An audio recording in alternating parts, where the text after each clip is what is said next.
بەناوی خۆی بەخشندەی میهرەبان سڵاو لە بینەرانی کەناڵی ئاسمانی پەیام خۆشحاڵم لە بەشێکی تری بەرنامەی جێپەنجە بە ئێوەی بەڕێز و خۆشەویست گەشتمەوە. هەوڵ دەدەین لەم بەرنمەیەدا قسە لەسەر کتێبی ئەزمون و یاد و زوڵمەتی شۆرش و ڕۆشنایی ئەدەب بکەین. ئەم کتێبانە نووسینەکانی ناویان سیخناخە لە باسی شەڕی براکان و سووربوونی دەستیان بە خوێنی یەکتر و پێکدا هەڵپژان و ئازار و ئەشکەنجەکانی ناو شۆرش و زیندانەکان. لەم کتێبەدا مەراقێکی قوڵ ئازارێک برینێکی قەتماخە نەبەست و بەدی دەکرێت. قسە لەسەر ئەو ئازارانە دەکات کە لە سەردەمی قۆناغی شاخ و خەباتی شاخدا وەدی هاتوون. دوجار ئەم ئازارانە درێژە دەکێشن و دێنە ناو ئەزمموی حکوومەتی هەرێمی کوردستان و سیستەمی بەڕێوەبردن و کارگێڕی لە باشووری کوردستان. ئێمە هەوڵ دەدەین ئەمڕۆ قسە لەسەر کۆمەڵێکتەوەر و باسی ناو ئەم کتێبانەوە ناو ڕووداوەکانی شۆرشی نوێ بە تایبەتی لە دوای ناوەڕاستی ساڵانی هەفتاکانی سەدەی ڕابردووە بە میوانداری بەڕێز کاک پشکۆ نەژمەدین نووسەر و ئەدیب. خۆشحاڵین کاک پشکۆ کە لەم بەرنمەیەدا دەرفەتە بێ بتوانین قسە لەسەر کۆمەڵێک باس و بابەتی گرنگی نووسینەکانی تۆ بکەین بە تایبەتی کتێبی ئەزمون و یاد و زوڵمەتی شۆرش و ڕۆشنایی ئەدەب کە نووسینەکان و بیر و بۆچوونەکانی تۆ ڕنگدانەوەیان هەیە لە ناو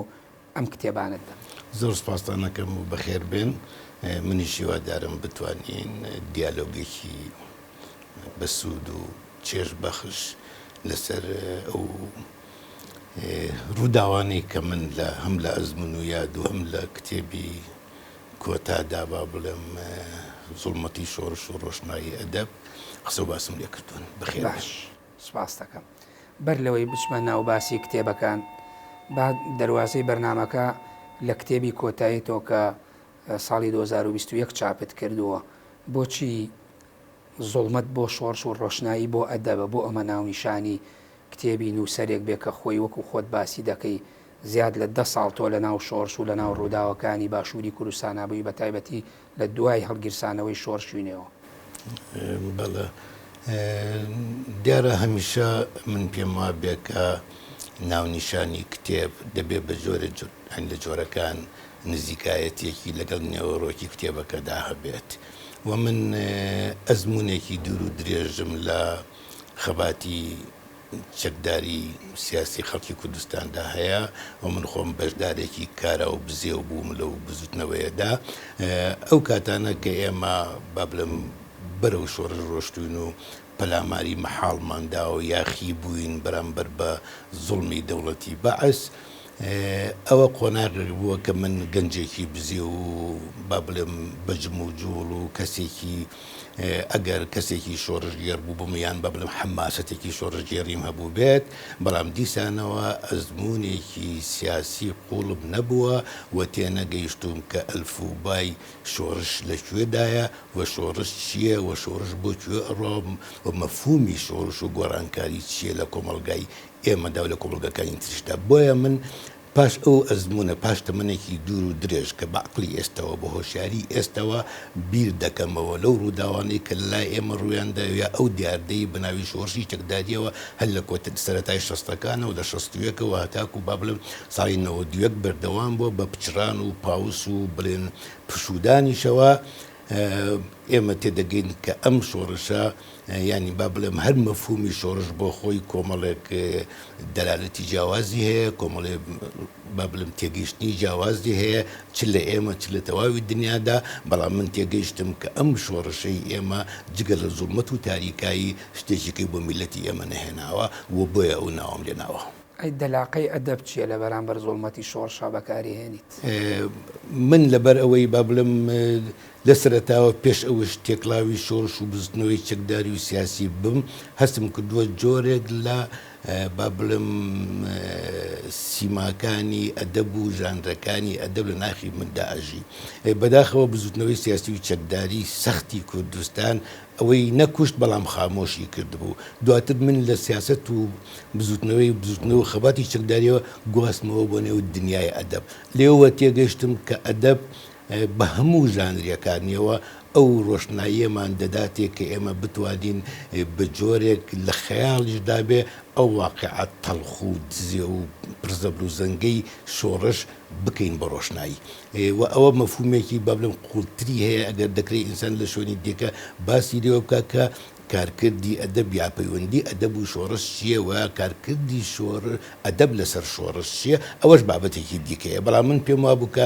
بەست ینی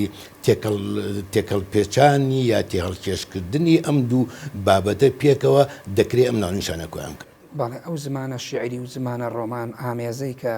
بەسەر تێکستەکاندا زاڵە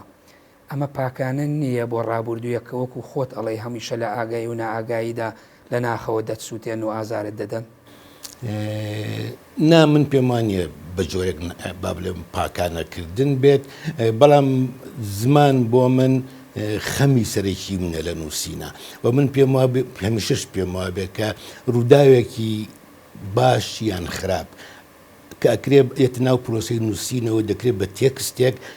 ئەگەر بکرێت بە زمانێکی باڵا باس بکرێت و قسەی لەسەر بکرێ و بگێردرێتەوە ئەمە کارکردێکی باشتری لەسەر خوێنەردانێ ئەوەش بۆ مانایە نییە کە دەبێت هەموو یادەوەری بەرابەتێکە قسەوان لەسەر ئەزبوون و یاد بێ هەمووی با بڵێم یادەوەری گێڕانەوەی یادەوەری من بەو زمانە شیعریە یا بۆ وێنە سینەمایی و فلاش باکەوەی کە من گێڕاومەتەوە ڕەنگە بە جۆرێک سەرکەوتنی بەدەستێ نابێت و ینی خوێنەر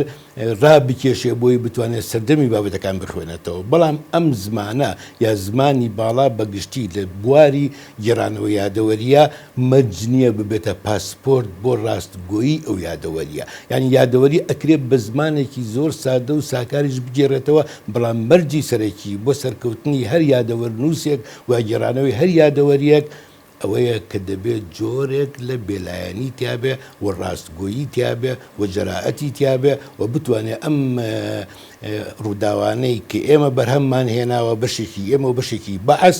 لەم وڵاتی ئێمەدا بتوانێت ئەم ڕووداوانە بۆ نەوەکانی ئێستا و نەوەکانی داهاتوو بەو زمانە بگێڕێتەوە ئەگەر زمانەکە باڵاوێ باشترە بەڵام لە هەموو شتیان باشتر ئەوەیە کە ئینسان دەبێت ڕاستگۆ و مۆزوعی بێت و خۆی نەکا بە پاڵەوان و قەڵکیکە نەکا بە ترسنۆک. بەڵام تۆ باس لەوە شەکەی کاڵێ ئەم کتێبەی من گێڕانەوەی مێژوو نییەوە ناچێتە ژێر ڕکێفی هیچ پێوەرێکی زانستی مێژووەوە ئەکادیمیەوە باشە ئەگەر توێژەرێک بێوێت توێژینەوە بکات و لەسەر ڕووداوەکان بنووسێت چۆن بتوانێت لە ناو ئەم زمانە ئەدەبی تووە وەکو سەرچاوەیەکی مێژووی ئەم کتێبە بەکاربێنێت.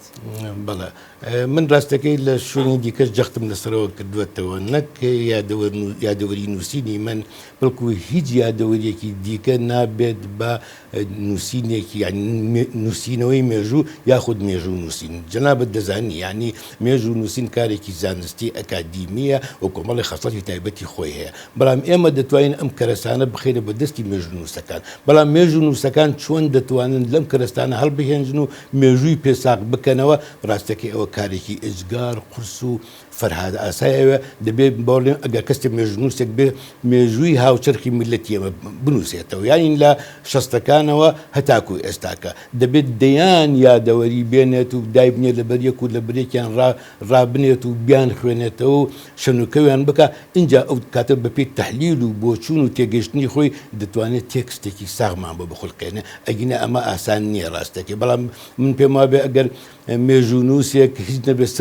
سەری لە مەسلەی ئەدەب و نووسین و ئەوە دەربچێت بە ئاسانی دەتوانێت لەناو ئەم وێنە شیعرانی مندا بە جۆرێک ڕەگەزی مێژوو بدۆزێتەوە یا کەرەسێکی مێژوو بدۆزێتەوە ئەو زۆر زەحمەت نییە. بەڵێ تۆ لەگەڵەوەی کە بەم زمانە باڵایی نووسینە کە ئەم کتێبەت نووسیوە بێگومان ئەم کتێبەی تۆ لەوانەیە بڵێم ڕەچەشکێنی نووسینەوەی بیرەوەری و مۆدێلی نووسینەوەی یاداشت بوو لە باشووری کوردستان پێش تۆش نووسراوەتەوە بەڵام بەم زمانە نابەم شێوەیە بە بڕوای تۆ ئەمەی تۆ بەم مەراقە قوڵەوە کە لە پشتی هەموو تێکستێکەوە هەستی پێ ئەکرێت بەشێ لەو هەموو مەراقانە کەمەکاتەوە کە خەڵک هەمیشە کە بازە ئازارەکانی شەڕی ناوخۆ و پێکدا هەڵبژان و وردینەی ڕووداوەکانەکرێ هەمیشە بە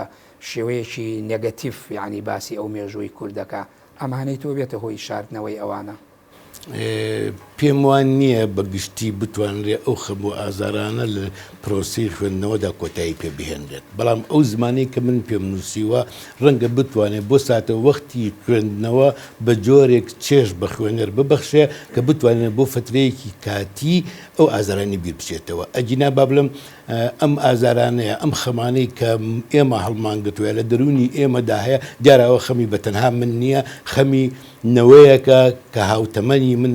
من بوون و هاوزەمەنی من بەشداری ئەو خەمانیان کردووە ینی ئەم خەمانە تەنها کاتێک دەتوانین ئێمە وردە وردە لە بیریان بکەین کە ئێمە دەسەڵاتێکی سیاسی با بڵێم خەڵکویستمان هەبێت و بتوانێت بە جۆرە لە جۆرەکان لە ڕووی مادی و معنەوی و ڕۆحیەوە تەعویزی ئەو مەسلەیە باتەوە تەعویزی ئەو خەم و ئازارە باتەوە هەتا ئێستش لە کوردستان ئەمە نەکراوە بۆیە هێشتا بارستایی خەمەکانی ئێمە و ئازارەکانی ئێمە زۆر لە جاران بەڵێ ئەوەی کە تۆ باسیشیەکەی کە لە نیسانی هەفتاوهەشتەوە ڕۆیتە دەرەوە و تاوەکو ساڵی هەشتاوسێ بەشێکی بیرەوەریەکان نووسی و دواتر تاوەکو ئەوەی لە نۆڤمبەری هەشتاوەنەوەی تر کۆتایی پێدێنیت و دەڕۆیتە دەرەوە بە شێوەیەکی گشتی باسیەکەیت ئایا بۆ خۆی باسکردن لەو مێژووەوە لەو ڕووداوە کە فکر ئیشی تیاکاتۆ دەی زەمیەکەی باسی فکری هەساندرا و نازان بە تێگەیشتنی دۆگماوە یعنی پێناسەیەکەیت ئەمە بۆ خۆی چی ئەڵێ لە بواری فکردا کە تۆ بۆ خۆت لە مەجای فکرا ئیشت کرد و هاتی وەکو خۆتەڵێ خەونی ناو پەرتوکەکان بکەی بە ئەمری واقع و لە ناو کردەی شۆڕشدا بیبینیتەوە بەڵێ خۆی ڕاستیەکەی ئەوەیە کە لە هەموو بزوتنەوەیەکە نەکرد لە بزوتنەوەی نەتەوەیە هەتا لە بزوتنەوەی با بڵێم ئەدەبیشە وا بووە کە ئیدۆلۆژیا ئیشی کردووە لە بزوتنەوەی ئیسلامیدا وا بۆ ئێستاژ وایە کە ئیدۆلۆژیا ئیش ئەکات لە سەرەتایی ئێمەوە کە کۆمەڵە بووین و مارکسیلینیست بووین و با بڵێم زیاتر پشتمان بۆ فەلسەفەیە بەستووە ئێمە بە جۆرێ لە جۆرەکان لە خەیاڵە ژیاوین چونکە یەکەم فەلسەفەی مارکسیست لێنینیست یا مارکسیزم لێنینیزم فەلسەفەیەکە بۆ دنیایەکی ئێجگار پێشکەوت و ئەوە بووە هاتوو دخولقاوە ینی ئێمە بەبێ ئەوەی لە ئەلفوبای ئەم هیدە تێبگەین لەبەر ئەوەی مەوجەکە یا شەپۆلەکە شەپۆلێکی چەپخواست نە لە هەر کوردستان لە عێراقیش و لە چواردەوریش و لە ئەفریقا و لە ئەمریکای لاتین هەبووە دش بە سەرمایەداری و ئیمپریالیزم ئێمە هاتوین دەستمان بەم فەلسەفەیەوە گرتووە بەبێ ئەوەی دیحاڵی بین بەبێ ئەوەی ئێمە واقعی کۆمەڵایەتی کۆمەڵی خۆمان بناسین و بتوانین کاری تیا بکەین بۆیە هەمیشە کاتێتەوە بە ئێستەوە لە هۆشیاری ئێستەتەوە بیر دەکەیتەوە تێدەگەیت ینی من تێدەگەم من خۆم دەروێشێک بووم بۆ تەکیە و خانەقای فکرێک کە من لە ئەلفوبای ئەم فکرم نەزانیوە تا ئەو شوێنەی کە پەیوەندی بە کۆمەڵی کوردستانەوەیە بۆیە ئێمە دەبینە هەموو فکرە خوازراوەکان بۆ کۆمەڵێک کە دەیهێنیت و دەتەوێت بەرجەستەی بکەی پاشتر لێک دوورەکەنەوە و بەرهەمێ نایە بەدەستەوە بۆیە من هەمیشە پێم وا بووە ڕێکخراوێکە گەر ڕێکخراوی چەپ بێ یاکو ڕێکخراوێکی نەتەوەی بێ یا ڕێکخراوێکی هەتا ئیسلامیست بێت ئەمە دەبێ با بڵێم فکری خۆی لە نێو کۆمەڵی خۆیەوە هەڵبژێر و هەڵبهێنجە و تەنزیری بۆ بکە بۆیە من ئێستاکە کە بیر دەکەمەوە دەڵێم بڵێ ئێمە فکرێکمان هێنا بەڵام ئەم فکرە لە ڕووی لە ناو با بڵێم واقعی تایبەتی کۆمەڵی ئێمەدا ئەنجامێکی پۆزیتیفی بەدەستەوە نەدا ئەنجامێک کە ئێمە بڵێن ئێمە بەرهەمی ممارەسەکردنی فکری خۆمان لە کۆمەڵی خۆمانە لەگەڵ خەڵکدا دەچنینەوە شتێکی ئەوانە ئەمە ڕوشم شێری هەساندراوی بە فکری دۆگما دروست کرد ئەو شمشێرانە بۆ هەساندران ئەوە با بڵێم مەسەلەیەکە زیاتر پەیوەندی بە فکر و ئیدۆلۆژیاوە نییە ئەوەندەی پەیوەندی بە مێژوو کەلتور و سروشتی نەتەوەیی ئێمەوە هەیە اینجا ئەم شمشێرانە لە سەردەمێکی ئێجگار زووەوە دەتوانم بڵێم لە هەزار ساڵ پێش ئێستاکەوە لە ناو کۆمەڵی ئێمە جاربەجار ساو دەدرێن و جاربەجارش سارد ئەکرێنەوە ئەمە ئەگەر ڕەبتی بکەین بە واقعی بڵێن تازەی کوردستانەوە ئەتوان بڵێم لە شەستەکان بۆ دواوە ئێمە تێدەگەین کە کەلتوری سیاسی کورد لە شەستەکانەوە و تا ئێستا و هەتا پێشتریش زمانی بابانەکان 1 سانتیمەتر یا 1 قولانج ئەم کەلتورە سیاسیە نەگۆڕاوە و کەلتورێکی خێڵەکیە و ئەم کەلتورە خێڵەکیە تەنها بەرژەوەندی بدەماڵە و خێڵ دەبینێ بەڵام بە جۆرێک لوتو شەکرێت و تێکلاوی سیاست دەکرێت کە هەزاران گەنجی پێ تەفرەت دەدرێت و دەهێنن شمشێرەکانیان پێ ساو دەدەنەوە لە پێناوی ئەوەی کە هیچ پاسایەک یاخۆ مبەررێک بۆ بڵم ساودانەوەی ئەم شمشێرانە نییە. کێشەکە ئەوەیە کە ئەم میلەتی ئێمە هەر بە تاریخ با بڵێم میلەتێکی پێکەوە نەکونجاو بووە و کەلتورێکی سیاسی دواکەوتی وەکوتم خێڵەکی هەبووە و هەمیشە بەرژەوەندیەکانی خێڵ و سەرۆکی خێڵ لە پێش بەرژەوەندی میلەتەوە بووە بۆیە وا بووە کە لە پێناوی بەرزراگرتنی دەسەڵاتی خێڵ و حیزبێک کە من وەکووە حیزبی خێڵەکی ناوی دەبەم ئەمە وا بێکە بە هەزاران کەسی لە پێناوە ئێوە شۆڕشی نوێتان هەڵگیرسان تۆ خۆت وەکو خۆتەڵێ برغوویەکی ناو داینەمەی هەڵگیرسانەوەی شۆڕش بوویت شۆڕشی نوێتان هەڵگیرسان بۆی عەقڵی خێڵ و بنەماڵە و خێزان و دیدەم ئەو مێنتاڵێتی کە لە ناو ناخی هەموو کەسێکە هەبوو لە تاکی کورای سترەکتۆری کۆمەڵایەتی کوردی لەمە پێکات و کۆتایی پێبێن بۆ نەتانتوانی. بەڵێ من ئەو کاتانە لە سەرەتای دەستپێکردن بە خەباتی سیاسی وەرگرتنی و ئیدۆلۆژی و فکرە پێم وا بۆ ئەم ئیدۆلۆژی و فکرە دەتوانێت لە کوردستاندا دنیایەک دروست بکات کە بەهشتێکی سەرزەمین بێ و هەموو جیاوازە چینایەتیەکان بسڕێتەوە و هەموو ئەو هێزانەی کە لە دەرەوەی ئەم فکر و ئەم ئیدۆلۆژیایان پاکتاو بکە و بیسڕێتەوە بەڵام ئەمە یای لە بەردی واقعی نێو کۆمەڵی دواکەوتی کوردستان و ئێمە دواتر من تێگەیشتم کە هێزی خێڵ و هێزی ڕۆحی دینی و هێزی عەشیرەتگەری لە کوردستاندا زۆر لە کتێبەکان گەورەترن و ئەو کتێبانە ناتوانن با بڵێم بەسەر با بڵێم ئەم لایەنە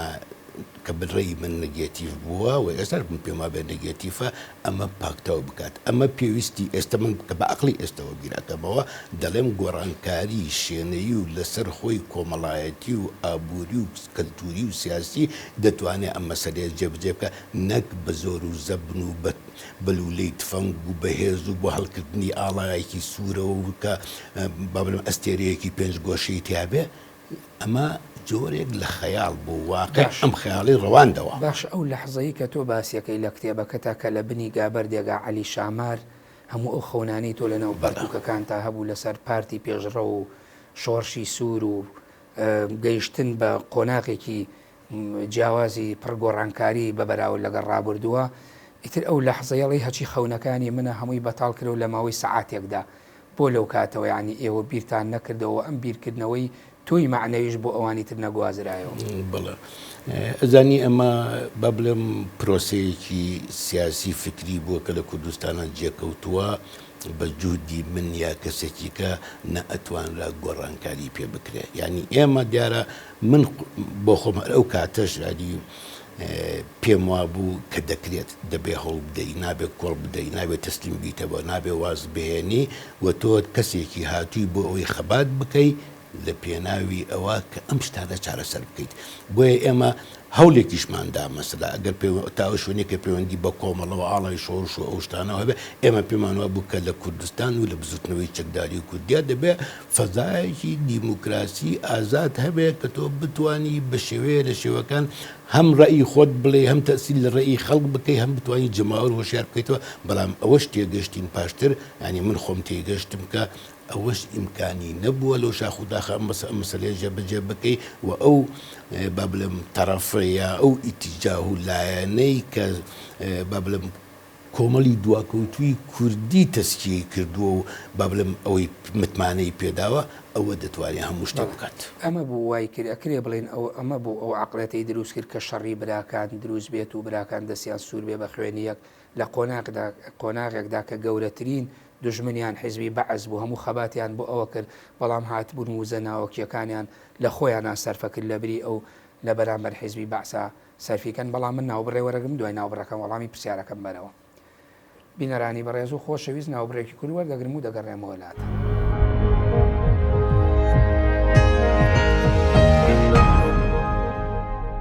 دووبارە سڵاوتان لێ بینەرانی بەڕێز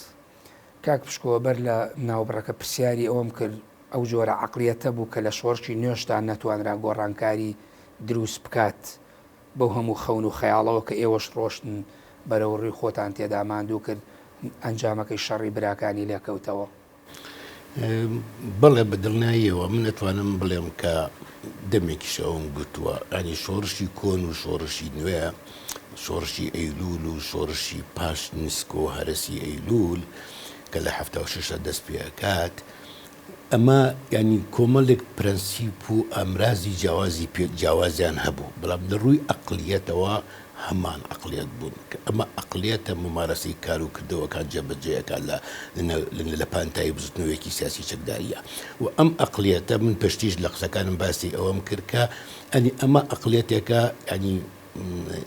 تاریخێکی هەیە مێژوویەکی نێو کۆمەڵی ئێمە هەیە ئەوە تەنها کاتێک ئەبێ کە یا ئەوەی کە حیزب دروست دەکا ئەوەی کە دەبێت بە سەرۆکی حیزب بەرژەوەندی خەڵکو و ئەم بزوتنەوەی لە پێش هەر شتێکەوە دابنێت تۆ سیر کە مەسلە ئەو بزوتنەوە چەکداری کە دووست بووە لە سەرەتاوە لە ساڵی 76ەوە باشە چەندین ڕێکوت نامەیان کردووە ئەمانە لە سووریا ماڵی مەلا مستەفا و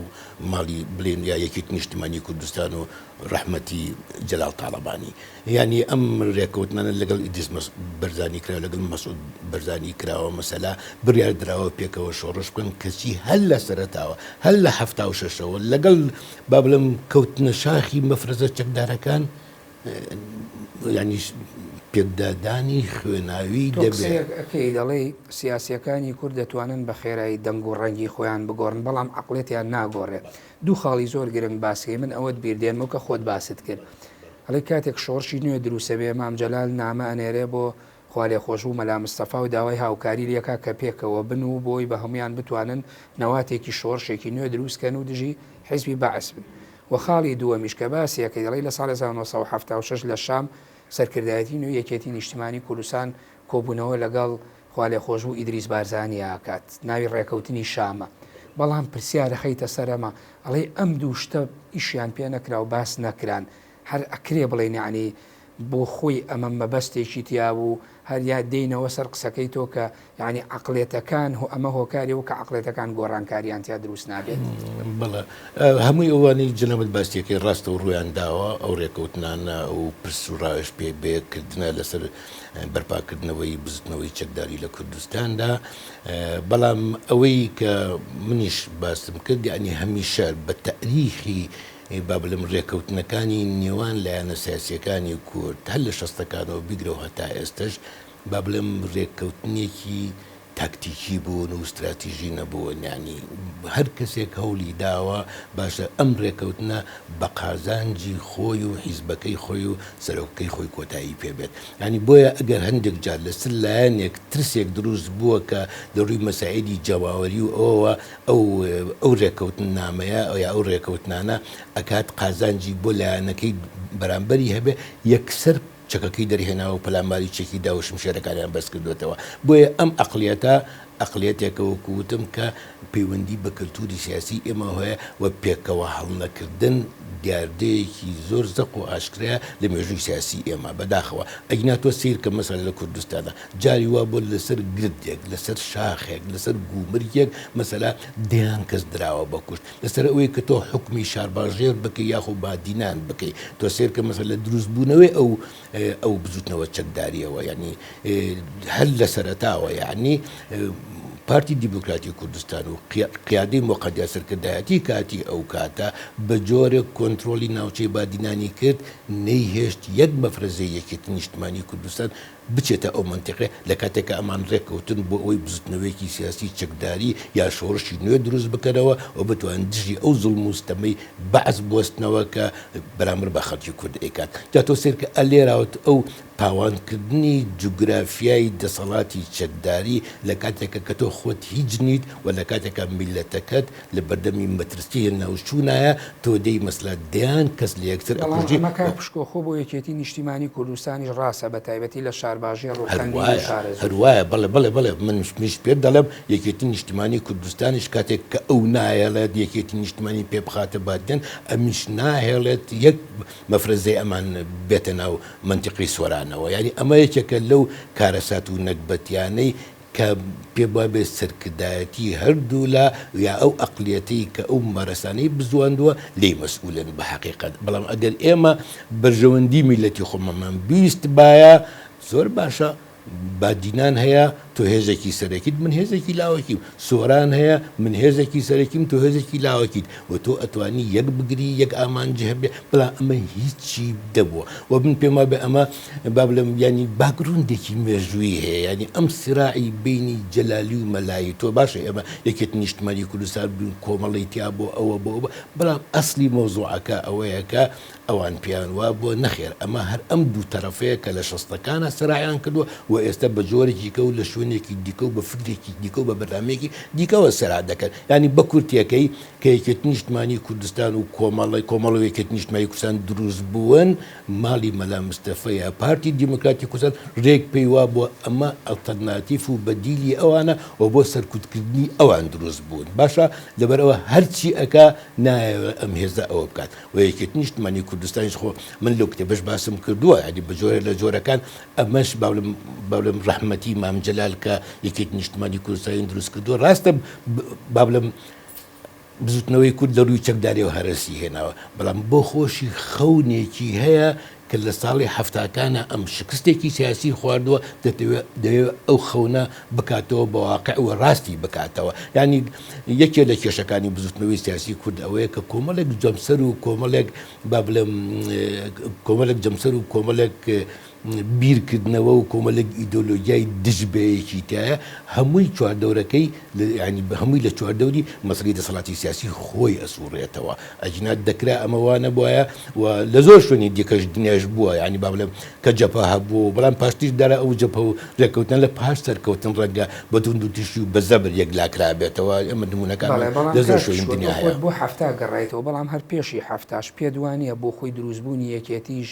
جۆرێک بوو لە دەرفەت کە شۆڕشی کورد تووشی نوشستی بوو بە تایبەتی لە 63 و 64 و ئینشقاقە دروست بوو عین جۆرێک لە تۆڵەکردنەوەی مێژوو بوو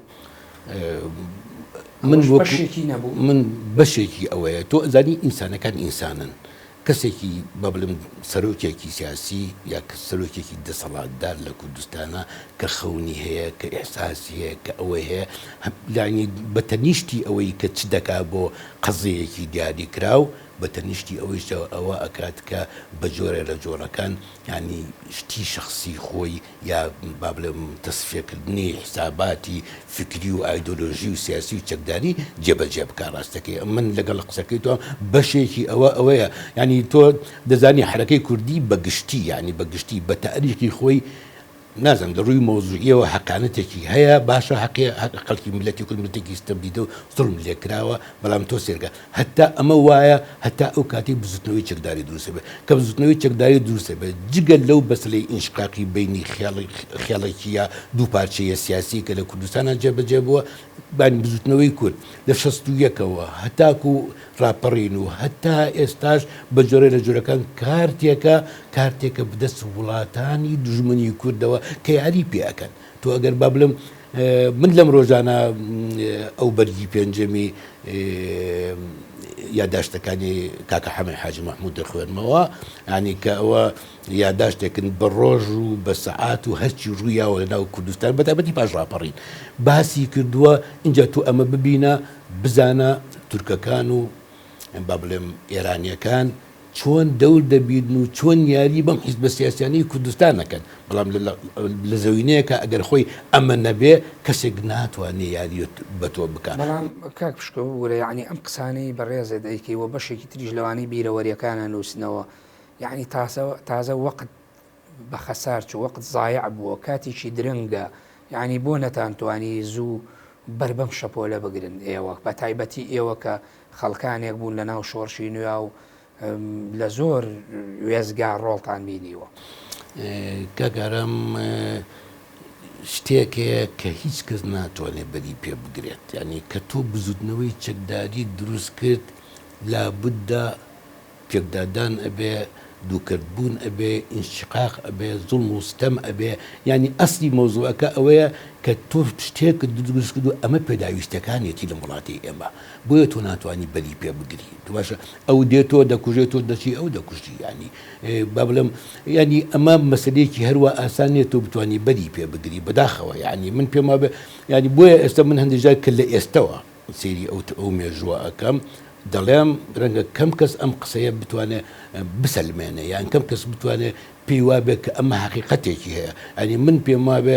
بزوتنەوەی سیاسی کورد لە شەستەکان و لە 61دا بەتایبەتی ئەگە بەرەو ئەو بزوتنەوە چەک دەرێت نەڕۆشت باە وەزئی کورد ئێستا باشترە بوو لەمەیکایە بۆ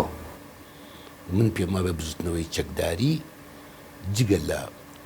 جگە لە کارەسات و ماڵوێرانی و شەهیدان و ئەنفال و ڕاگوێزان شتێکێکی بەرهەم نهێناوە ئەوەی کە ڕاپەڕین بووە بەرهەمی ئەو بزنەوە چەکداری ئێمە نەبووە ئەگەر ئێمە بزنەوەی چەکداریشمان نەبووە لە شاخ و داخەکانە ڕاپەڕین هەر دەبوو هەلومەرجێکی ئەقلیمی و نێودەوڵەتی هاتووەتە پێشەوە کە سەدام بڕوخێت ئەنی تۆ نەدڕوخاندووە سەدام کەواتە گەم پێچەوانەی قسەکانی تۆ وەربگیرێت کەواتە ئەکرێن بڵێن بەشێک لەو کارەسات و ماڵوێرانی بەسەر خەڵکی کوردستانە هاتووە فعل نەبووە ڕەتفعل بووە نا فعلیش بووە بەڵام ئەو فعلە ئەوەندە گەورە نەبوو ینی من پێما بێ بەعس خۆی وەکو حیزبێکی شۆڤێنی بەرنمەیەکی هەبوو کە بتوانێت کورد ئەوەندەی دەکرێ بیتوێنێتەوە لە نەو بۆتەی مجتەمەعێکی عەرەبیە بەڵام تۆ بەرامبەر ئەمە چی ئەوەسی دەچی پەلاماری چەکەی بەعس پێی خۆش بووە من پێما بێ بەعس هەمیشە ئەیویست هەموو خوێنەوارەکانی کورد و هەموو ڕۆشنبیرەکانی کورد و هەموو هێز و توانای کوردی بچێتە ئەو شاخ و داخۆ شارەکان بەجێ بهێڵێت بۆ ئەوی بتوانێت وردە وردە سەرکوتی بکات ئەوە بۆ مانایان نییە ئەگەر ئێمە خەباتی چەکداریبان نەکرد بە بەعزیی بەرامبەر بە کوردستان نەدەکرد یا بەرامبەر بە کورد نەدەکرد بەڵام ئاوانە ئەبوو ئەنجامەکەی بۆنە لە هەشتاکانەوە لە ساڵی هەشتا مەسەلا شەڕی ئێران و عێراق دروست دەبێت باشە ئەگەر تۆ هێزی چەکداری و بزنەوەی چەکداری نەبیت و بە ناچایی نەبیت بە بەشێک لەوە لەگەڵ ئێرانیەکان و دژی عێراق بێ خۆ کارەساتەکە ئەوە بەقووەت نابێ ڕاستەکەی ینی ئەو شتە ئەوانایەتە پێشەوە کە تۆ ئێستش نتوانی جێبەجێ بکەیت بەڵێ کاک پشکۆ بچینە ناو بەشێک لە هەندێک لە وردەکاری ڕووداوەکان یاخود یعنی پشتی ڕووداوەکان فاکتەرەکان ئێمە بۆ تەواوکاری بەرنمەکەمان بتوانین سوودی لێوەروین بە بڕوای تۆ چکە من قەناع بڕوام وایە خۆم یعنی بەشێک لەوانەی کە بیرەوەریان نووسیوەوە ئەی خوێنینەوە هەموو بۆ خۆیان بە جۆرێ لە جۆرەکان ئەم جۆرەشتانە باس ئەکەن بەڵام هەمووشیان بۆ خۆیان هۆکارێ بوون بۆ دروستکردنی ڕووداوەکان وەکو خۆشت پێشتری ژوتم بەرهۆیەک بوون لەناو ئەو ماچینەیە کە ئەو ڕووداوانەی خوڵقانەوە بەڵێ ڕاستە ئێمە بڕخوێک بووین لە مەکینەی شۆڕشدا بە حقیقت بەڵام بە عەقڵ و بە بڕوابوونێکەوە کردومانە کە پێمان وابێ جگە لەمە و لەو دیوی ئەمەوە شتێکی دیکە نییە ینی وەزئی کوردستان ئاوا بووە کە بەعس هاتووە لە شارەکانە باشە ئیهانەی توی کردووە کبریای توی شکاندووە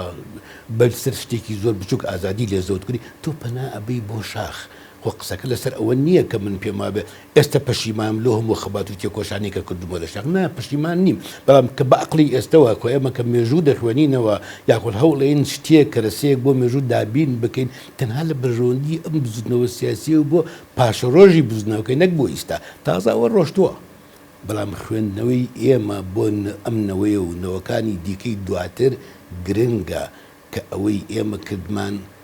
نەوەکانی دیکە ئاوا یاخی نەبێت بن پێم خۆشە هەموو نەوەکانی کورد یاخی بن بەڵام یاخی بن بە عیلم و بە عیرفان و بە ڕۆشنبیری و بە فکرێکی ئاوا کە دواتر لی پەشیمان نەبنەوە ئەمە مەسلەیەکی گرنگە وە خوێندنەوەی ئەمەش بۆ مێژوو هەر ئەوەیە ئەگینا ڕاستیەکەی من بەش بە حاڵی خۆم هیچ دشکاری ئەوە نەبووم یا ئەوم پێ ناخۆشنی یا تووڕە نیم لەوەی کە هەموو ئەوە مخەڵکی یادەوری خۆی دەنووسێتەوە با بینوسنەوە یادەوەریەکەدا بەڵام کاتێک کە من دێم ئیشەکەم خوێندنەوەی یادەوەریەوە ئەوەیە کە شیتەڵی بکەم شرۆڤی بکەم دیارە بەرامبەر بە با بڵێم بە گێڕانەوەی ڕووداوێکی مێژووی میلەتەکەم کە بە مەبەست و خواست کراوە بۆ بەرژەوەندی خۆی یاکو لایەنێک کراوە من لێرەدا لە تێکستەکانە تووڕە ئەبم لەژێر پێستی با بڵێم ئەو ڕستانەی کە من نووسی و من جۆرێک لە تووڕەبوونی تایە ڕاستە من بە زمانێکی ئارام و ئەوەشم نووسیوە بەڵام دیارە کە تۆ نووسینەوەی کاک پشکۆ نووسینەوەی ئەم بیرەوەریانە ئایا هیچ خزمەتێک بە پرۆسی نووسینەوەی مێژووی کوور دەکات؟ من پێما بە زۆر باش شەیکات من مێژوو نووسی با بڵێم بە ئەزمون و شارەزا دەتوانێت بێ ئەم یادەوەریانە شی بکاتەوە شلۆڤەی بۆ بکات بە قوڵی بیخوێنێتەوە و بەراوردیان بکات بە یەکتری دەتوانێت لە ئەنجام بە ئاکامێکی باش بگات کە ڕەنگە یادەوەرنووسێک نتوانێت ئەو ئاکامی بداتە. بەڵێ بەڵام لە ناو نووسینەکانی شتاوەکو خۆتەڵی بەشێک لە تووڕەیی بەدی ئەکرێ ئەگەر گونجاو بێ بڵێم پەرچەکردار بە تایبەتی تۆ بۆ منە قسەت کردووە لەسەر کتێبەکەی کاگنە و شیروان پەنجەکان یەکتری ئەشکێن و لە بەشێکی زۆری شوێنەکانە تێکس بە دوایەوەی وەڵامەیەتەوە ئەمە ئەو ئازارە نییە کە سەردەمێک ئێوە ڕەوتێک دروسە بن لە ناو یەکێتی نیشتیمانی کوردستانە بە ناوی ئاڵای شۆڕشەوە و تووشی ئازار و ئەشکەنجە ئەبن ئەم پەرچەکردارەوە ئەم نووسینانە لە پشتی هەموو شەو دێڕێکەوە جۆرێک لە ڕقێکی شاراوە بەدی ناکرێ وەکو پەرچەکردار بەرامبەر بەوان. من کەسێکە وەکوتم مێژوو نووس نیم بەڵام خوێندنەوەی مێژوم زۆر پێ گرنگە وەشیکردنەوەی مێژوشم پێ گرنگە و هەموو ئەو یادەوەری و کتێبانەی کە نووسراون دەتوانم بڵم سەدا 95 بخوێندوەتەوە و خوێندنەوەی من بۆ ئەم مەسئلەیە ینی تووڕەبوون لەوە نییە کە ئەحمەد یا مەحموود ئەم یادەوەری نووسی وە ڕاستێکەکەی بەڵام کاتێک کە من پێما بێ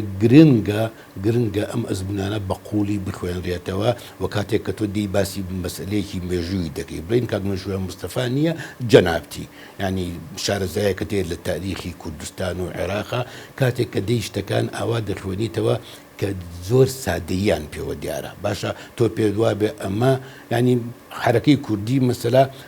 لە انشقاقی 64ەوە ئەگەر تۆ ئەو کتێبەی ئەو بخوێنیتەوە کە من قسەم لەسەر کردووە سەرەکی هەموو شتەکان دەخاتە پەڵمە لە مستەفا و پێی وا بە جیلی جەلالیەت و جەلالیەکان هیچ کارێکیان نەکردو من لەوێ بە بەڵگەوە باسی ئەوم کردووە کە نا من پێم وا بێ کە ئەم جارە ئەمە خۆی خودی بزوتنەوە چەکدارێکەیە کە ئەم تەرەفە ئەم دووکەرتبوونەی خورقاندووە کە بستنەوەی چەکداری هەبوو ئیتر کە دووکەرتیش بوو دیارە شەر دەبێ خەڵک دەکوژێ ئەوە بێ هەم جەلالیەکان کردویانە هەم مەلایەکان کردویانە بەڵام من خۆ قەناعەتێکم وا بوو کە لە بەرەوەی مەلایەکان هێزێکی خێڵەکی و عەشایەری و بەقووەتر بوون بەپێی واقعی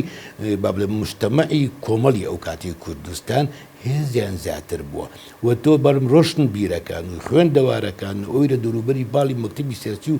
مام جەلال کۆبووبوونەوە ئەمانە بەشێکیان لە کۆمەڵی دواکەوتوی ئێمە دیار نین دەبێت بە زەبر خۆیان دیار بخەن لەبەرەوە لە هەندێک شوێنی کوردستانە ئەو زەبرەی کە جەلالەکان وەشاندویانە لە کوردستانەوە کە من لێ بە بەڵگە باسم کردووە ڕێک بەرامبەر ئەوەیە کە مەلایەکان و